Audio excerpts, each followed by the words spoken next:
d'un plan de trading parce que on part du trading classique, voilà, ce qu'on appelle un plan de trading. Dans un trading classique, c'est on va essayer de faire des scénarios, déterminer comment est-ce qu'on va prendre des positions, essayer de gérer le money management, essayer de gérer le type d'actifs sur lesquels on va se positionner. Ça, c'est dans ce qu'on peut appeler un plan de trading classique.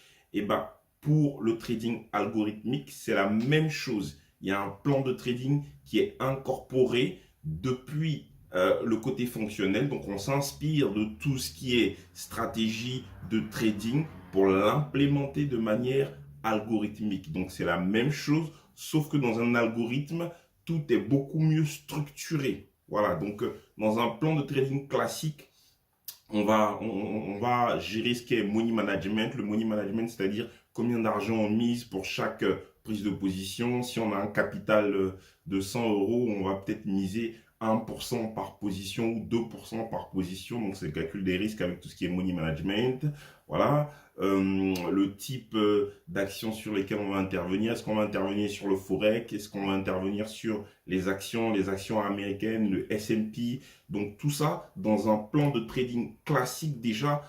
Avant de prendre une position, il faut d'abord savoir toutes ces notions-là et les lister dans un plan de trading classique déjà. Et on fait de même exactement en ce qui concerne le trading algorithmique. Voilà, donc c'est la même chose, sauf que dans le cas du trading algorithmique, il y aura ce qu'on va appeler une automatisation de tous ces modules-là. Donc on va voir ça ensemble. Voilà, on va essayer de voir ça ensemble au niveau du trading. Donc c'est le plan de trading, c'est la structure d'un algorithme. Voilà, donc on va essayer de voir ensemble cette structure-là.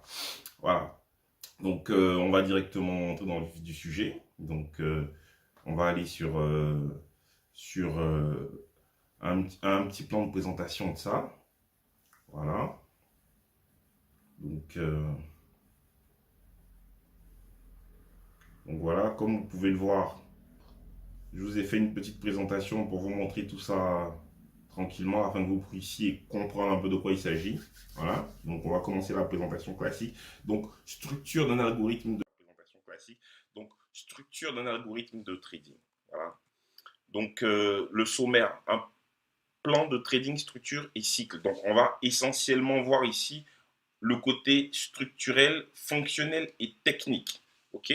Donc, on va commencer par le côté fonctionnel. Donc, comme je l'ai dit avant, donc à l'intérieur de notre algorithme, il y aura plusieurs modules ou plusieurs étapes, si vous préférez. La première des étapes, c'est l'univers, la sélection de l'univers sur lequel on va investir. Ça peut être le S&P, ça peut être le Forex, ça peut être les Comos, ainsi de suite. Ensuite, on va prendre l'alpha modèle ou le facteur, c'est-à-dire l'indicateur quelque part qui va nous permettre de prendre position. Voilà, ça peut être des moyennes mobiles qui se croisent, ainsi de suite. Donc ça, c'est au niveau du facteur alpha qui va permettre de déterminer la prise de position. Il y a aussi la construction du portefeuille.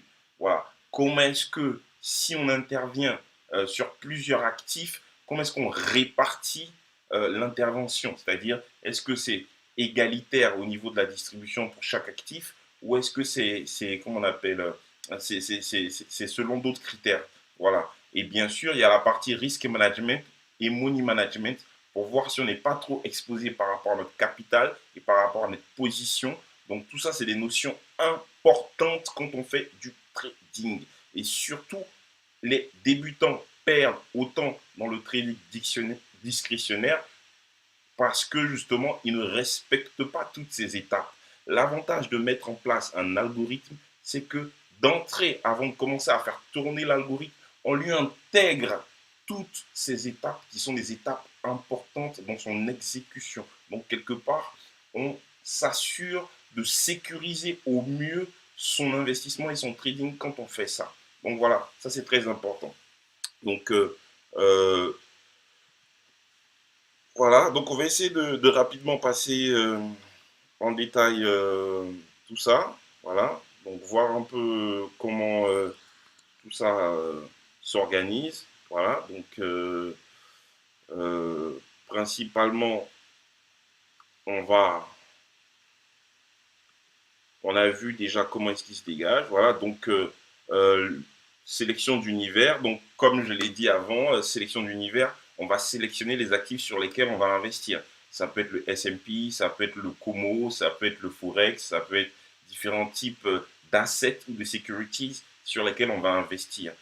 Ça, c'est la liste de ces assets-là est appelée un univers. Donc on va sélectionner cette liste-là afin de l'intégrer dans l'algorithme.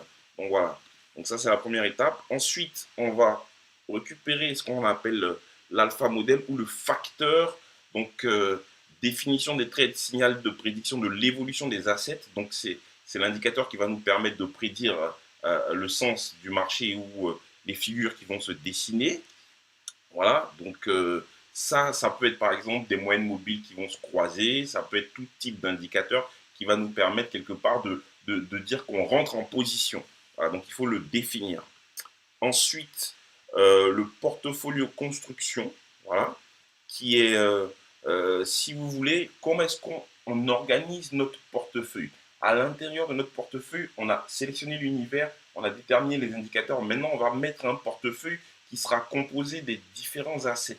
Maintenant, il faut organiser ces assets-là. Est-ce que tout notre capital est réparti de manière égalitaire à l'intérieur du portefeuille ou est-ce qu'il y a une répartition différente? Donc ça, c'est au niveau, il y a des théories de construction de portefeuille. Bon, il y a pas mal de gens et d'études sur ce sujet-là. Voilà. Ensuite, on a le risk management. Comme on l'a vu tout à l'heure, le risk management, on va essayer de checker les targets, les objectifs. Donc, on a une prise de position, on a une sortie selon une target. Voilà. Et on va essayer de voir aussi le money management pour voir si le pourcentage misé par trade par rapport à notre capital n'est pas en risque. Donc, il y a un certain taux à respecter. En général, on dit environ 10% du capital pour chaque trade. Après, chacun voit son money management où il veut. Et enfin, on a l'exécution modèle. L'exécution modèle qui va nous permettre d'exécuter le tout. Donc, c'est une question de bon timing pour passer les ordres et la manière dont on va exécuter ces ordres. Est-ce qu'on les exécute de manière instantanée ou est-ce qu'il y a un décalage ou est-ce qu'il y a un trigger qui va déclencher l'exécution? Voilà. Donc, ça, c'est les questions qu'on vient de voir. Donc là, maintenant, on vient de voir toutes ces étapes-là. Voilà. Pour récapituler rapidement, je remets le sommaire. Donc, au niveau structure fonctionnelle, voilà toutes ces étapes-là qui vont composer notre algorithme. Donc, on passe maintenant aux travaux pratiques après la présentation théorique. On va essayer de créer un algorithme avec les différents modules qu'on vient de voir depuis Kant Connect, qui est une plateforme que j'utilise et qui est une plateforme très intéressante pour faire tout ce qui est composition d'algorithmes. C'est super intéressant pour apprendre aussi. Donc voilà, comme on a vu avant, on va commencer par choisir. D'abord, il y a un prérequis qui est déjà là avant qu'on choisisse. Là, on a les définitions d'initialisation, on a les defs au niveau des données, voilà. Donc là, maintenant, on va sélectionner le alpha. Comme je vous ai dit avant, le alpha, c'est quelque part l'indicateur, celui qui va nous permettre de prendre la position ou de se dire qu'il va y avoir une opportunité à saisir sur les marchés. Donc, comme vous le voyez sur Kant Connect, il y a différents types d'alpha. Il y a des alphas pour l'US Energy, il y a les alphas pour la volatilité, Smart Insider. Donc, tout ça, c'est des indicateurs qui ont été repérés et qui permettent de pouvoir. On va analyser celui-là rapidement. Donc, celui-là, c'est un indicateur qui s'appelle US Energy. Donc, c'est un indicateur US Energy qui donne les informations de l'administration EIA, qui est l'agence principale américaine fédérale qui donne les statistiques du système pour collecter, qui donne des statistiques, qui est un système qui donne des statistiques pour collecter, analyser et voir les données au niveau de l'énergie, l'efficience des données énergétiques par rapport au market et au marché. Voilà, donc ça part de tout ce qui est pétrole, gaz naturel, électrique, et ainsi de suite. Donc ça, c'est d'abord un type d'indicateur. On en a différentes sortes. Voilà, on a le CBOE, qui est un indicateur de volatilité qu'on appelle le VIX. C'est le plus populaire qui donne le benchmark au niveau des indicateurs. Euh, il s'adosse sur tout ce qui concerne le S&P 500. Voilà. Donc, par exemple, on va ajouter ce module-là. Donc, voilà. Donc, on ajoute, comme vous voulez le voir, on vient d'ajouter un alpha dans notre algorithme.